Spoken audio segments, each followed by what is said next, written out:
സന്നിധാനത്ത് ക്ഷേത്രത്തിന്റെ മുകളിലൂടെ അനുമതിയില്ലാതെ സൈനിക ഹെലികോപ്റ്റർ പറന്ന സംഭവത്തിൽ കേസെടുത്ത് പോലീസ്. അതീവ സുരക്ഷാ മേഖലയിൽ അനുമതിയില്ലാതെ കടന്നുകയറി പരിഭ്രാന്തി ഉണ്ടാക്കിയതിനാണ് കേസ്. അതേസമയം ഏതെങ്കിലും ഓപ്പറേഷന്റെ ഭാഗമായിട്ടല്ല ഹെലികോപ്റ്റർ പറന്നതെന്നും അന്തരീക്ഷം മോശമായപ്പോൾ ദിശ മാറി സഞ്ചരിച്ചതാണെന്നുമാണ് കോസ്റ്റ് ഗാർഡിന്റെ വിശദീകരണം വന്നിരിക്കുന്നത്. വിവരങ്ങളുമായി സുജു ടി ബാബു ചേരുകയാണ്. സുജു, ശബരിമല സന്നിധാനവും പ്രദേശവും ഒക്കെ അതീവ സുരക്ഷാ മേഖലയാണ്. അതിലൂടെ അനുവാദമില്ലാതെ ഇത്തരത്തിൽ ഹെലികോപ്റ്ററുകൾക്കൊന്നും പറക്കാൻ അനുമതിയില്ലാത്തതാണ്. ഇപ്പോൾ സൈനിക ഹെലികോപ്റ്റർ തന്നെ അതിലൂടെ പറന്നിരിക്കുകയാണ്. പോലീസ് കേസെടുത്തിരിക്കുന്നു. കോസ്റ്റ് ഗാർഡിന്റെ വിശദീകരണം വരികയും ചെയ്തിട്ടുണ്ടല്ലേ? തീർച്ചയായിട്ടും അങ്ങനെയാണ് മനു കാര്യങ്ങൾ മുമ്പോട്ട് പോകുന്നത്. ഇതിൽ ഇന്നലെ രാവിലെ 11 മണിയോടെയാണ് ഹെലികോപ്റ്റർ താഴ്ന്നു പറന്ന സംഭവം ഉണ്ടായത്.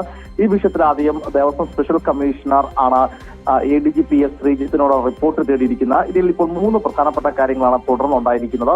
ഒന്ന്, ഈ ADGP ശ്രീജിത്തിനോട് വിശദീകരണം തേടിയിട്ടുണ്ട് ദേവസ്വം സ്പെഷ്യൽ കമ്മീഷണർ. അദ്ദേഹം തന്നെ ഹൈക്കോടതിയിൽ ഈ സംഭവം അതീവ എന്ന സ്പെഷ്യൽ കമ്മീഷൻ ഹൈക്കോടതിയെ അറിയിച്ചിരിക്കുകയാണ്.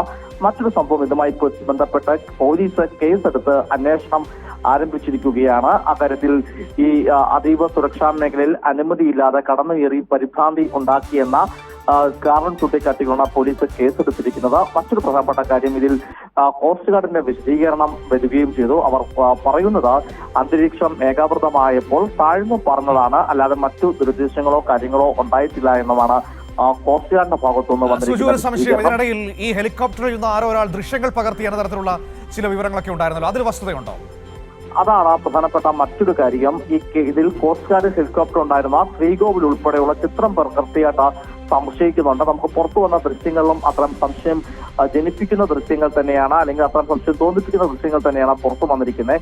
ഈ കാര്യവും അതീവ ഗൗരവമുള്ള കാര്യമാണ്. അതുകൊണ്ട് തന്നെയാണ് ഇക്കാര്യത്തിൽ അന്വേഷണം ആവശ്യമുണ്ട് എന്ന ഈ കാര്യത്തിൽ അധികൃതർ അറിയിക്കുന്നത് പ്രധാനപ്പെട്ട കാര്യം തന്നെയാണ്. അതിലും അന്വേഷണം ഉണ്ടാകും മനു.